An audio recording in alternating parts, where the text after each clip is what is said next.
Yeah.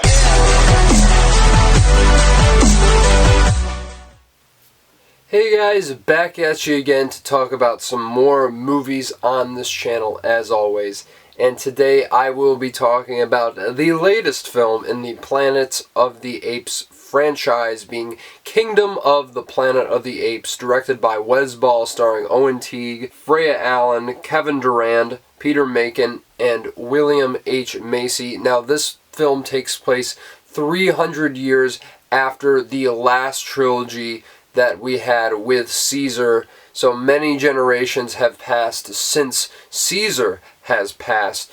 And of course this film follows this tribe of apes who are basically eagle breeders, and they come in contact with something that perhaps doesn't belong to them, and the ensuing consequences that come from that really kick off this entire narrative.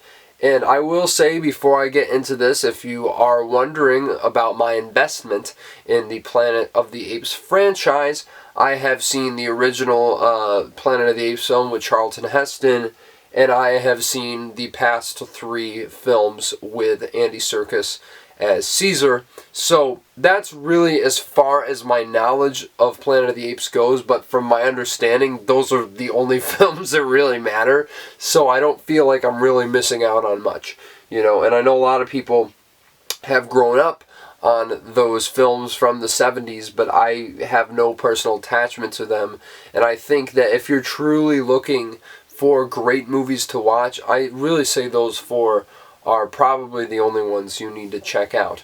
But perhaps, you know, you can tell me down in the comments below if I need to do my due diligence in that regard. But in regards to all of those movies, I love every single one of them. I just revisited the last trilogy, in fact, and I think it's one of the greatest trilogies of all time. It's rare to see a trilogy have that consistent amount of quality throughout its entire runtime, and to not only get better, but to end on such a emotional high note in High Point is something that you don't really see from a lot of trilogies. So I really, really love what they did with that. The CGI work is impeccable. Andy Serkis is amazing as Caesar. I could go on and on about all the ideas that those films brought to this franchise and onwards, so on and so forth. And of course this movie actually starts, I don't think that this is much of a spoiler, but it starts with Caesar's funeral and then flashes forward all that time later. And what I will say, first and foremost, the visuals are still remarkable. These apes are photorealistic. The way they emote, their eyes, everything about it is what, you know, Lion King should be doing. But, you know, still, the amount of detail that's on display here in every single strand of fur on these apes' bodies, everything about it feels so natural in how it blends with the real life environment. And yet again, as amazing as these visual effects are, they are going to go for a nomination and no win once again.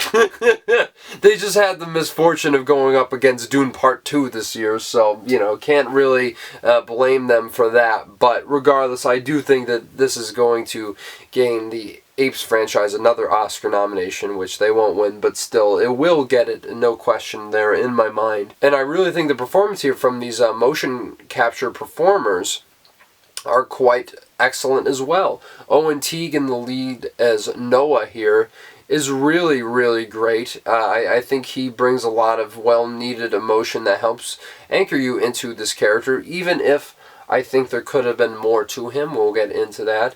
I think that Kevin Durand as Proximus Caesar is really, really spectacular. Him and Peter Macon, specifically as Raka, who single-handedly steals this entire film.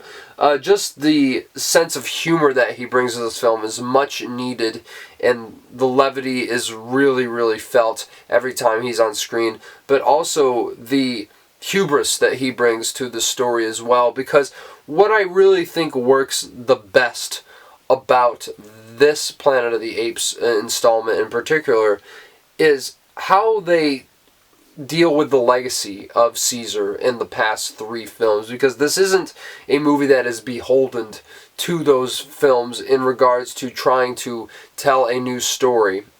Well, maybe in some ways, but we'll get into that. But more than anything, they aren't riding the coattails or trying to, like, bring back that story, a story that's, mind you, already complete. What they do here is they bring up the legacy of Caesar and how that is perceived all these years later. It's kind of chalked up to religious fanaticism and kind of fundamentalism in a lot of ways, and how people will bend the words of a singular religious figure and take them in ways that they were never meant to be intended. And I think that's really, really brilliant, because you see these apes, like, they have not had any exposure to Caesar. None of the people who knew him are around. So a lot of these apes aren't even aware of who Caesar may be, but they really only know his name in passing, and how that there's still some followers who have some vague idea of who Caesar was and what he meant, and just how those ideas are kind of in contrast with one another, I think is really the sticking point of this film. And I also think, yet again, the dynamics between the apes and the different tribes, it's very much split at this point in time, and I think that's where Proxima Caesar really comes to fruition with both of these ideas. And there's a really, really great scene that Kevin Durant as Proxima Caesar has that I think makes him one of the absolute standout characters in the movie. And I think both him and Peter Macon's Raka are really the kind of two cornerstones in understanding this world and what the dynamics are therein at this point in time. And also you have Freya Allen as this human character who kind of ends up following Noah on his adventure and seems a bit more intelligent, we'll say, than a lot of the other human beings at this point, who have essentially been rendered to mutes and, you know, back almost to a primitive state, like the apes were all that time ago. I think she works quite well in the narrative, and I think the dynamic she has with Noah in particular is something I found to be quite interesting and compelling. But I will say, on that note, I think even with that dynamic being said, I think this film really is running the risk of retreading a lot of the same stuff that the other Planet of the Apes movies have already done. And that is a bit concerning. Look, I am waiting to see how this story plays out, because I do think it is a fairly strong start, but I don't need them revisiting the stuff with the humans already. I mean, their time is essentially over. Sure, there are still humans left, but I'm a little bit worried where they're going with that storyline. I'll leave it at that.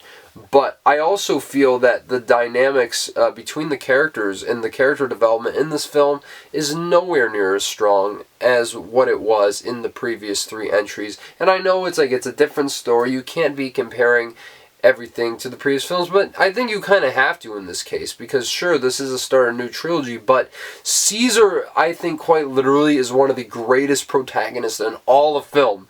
That is a high bar to top and surpass, and I look at Noah, I'm like, okay, like, I think his story starts out really strong, but I think along the way, they're just more concerned about showing you what this world is and bringing you up to speed after all these years, as opposed to actually telling a legitimately compelling character narrative. And sure, he has quite a solid arc, you could say, in this film, but I don't think that these characters give enough for you to latch onto. Because even in Rise of the Planet of the Apes, like, you know, some of the other human characters weren't that great, but Caesar just, like, far surpassed everyone else, and the writing for his character was so strong. I think that's one of the greatest character arcs of all time in that singular movie alone.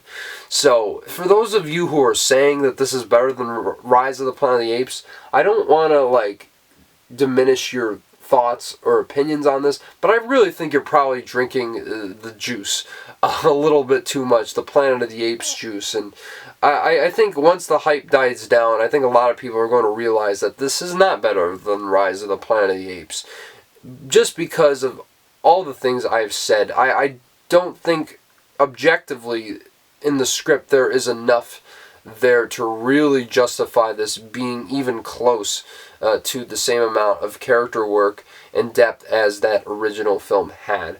And I think this really does owe a lot to the previous 3 movies, and of course the original film as well. But I think it is a strong start overall. I mean, obviously, it's visually stunning and excellent from that standpoint. There's some great action set pieces. Of course, some really thought-provoking ideas that really do still keep this franchise afloat. But with that being said, there are a lot of flaws in the script and the story itself that don't quite make it as strong as the previous entries. So on that note, I'm going to give Kingdom of the Planet of the Apes a 7.5 out of 10.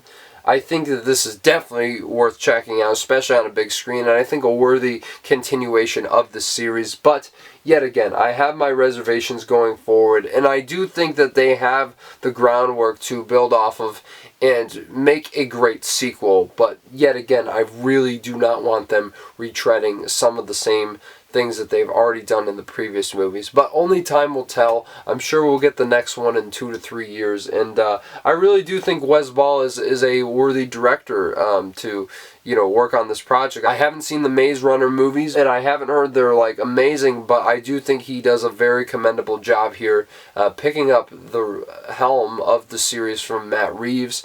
And I am excited to see what he does next and what they do next in this franchise in general. So yeah, guys, let me know down in the comments below what your thoughts on Kingdom of the Planet of the Apes are. Do you agree with me, or did you absolutely love this movie? I would really be interested in hearing what you think down in the comments below. Of course, smash the like button, subscribe to the channel. And if you want to see more movie reviews like this, going to be a few more coming very, very soon. And another video I'm going to be doing is, I know I'm a little behind the ball on this, but I am going to be talking about my thoughts on the inductees for the 2024 class of the Rock and Roll Hall of Fame, and talking about some of the snubs and artists who I still think need to get into the Hall of Fame. And of course, there's going to be more videos coming very, very soon, within the next week and onward. So until then, I will ask you guys to take it easy, and we'll talk very, very soon.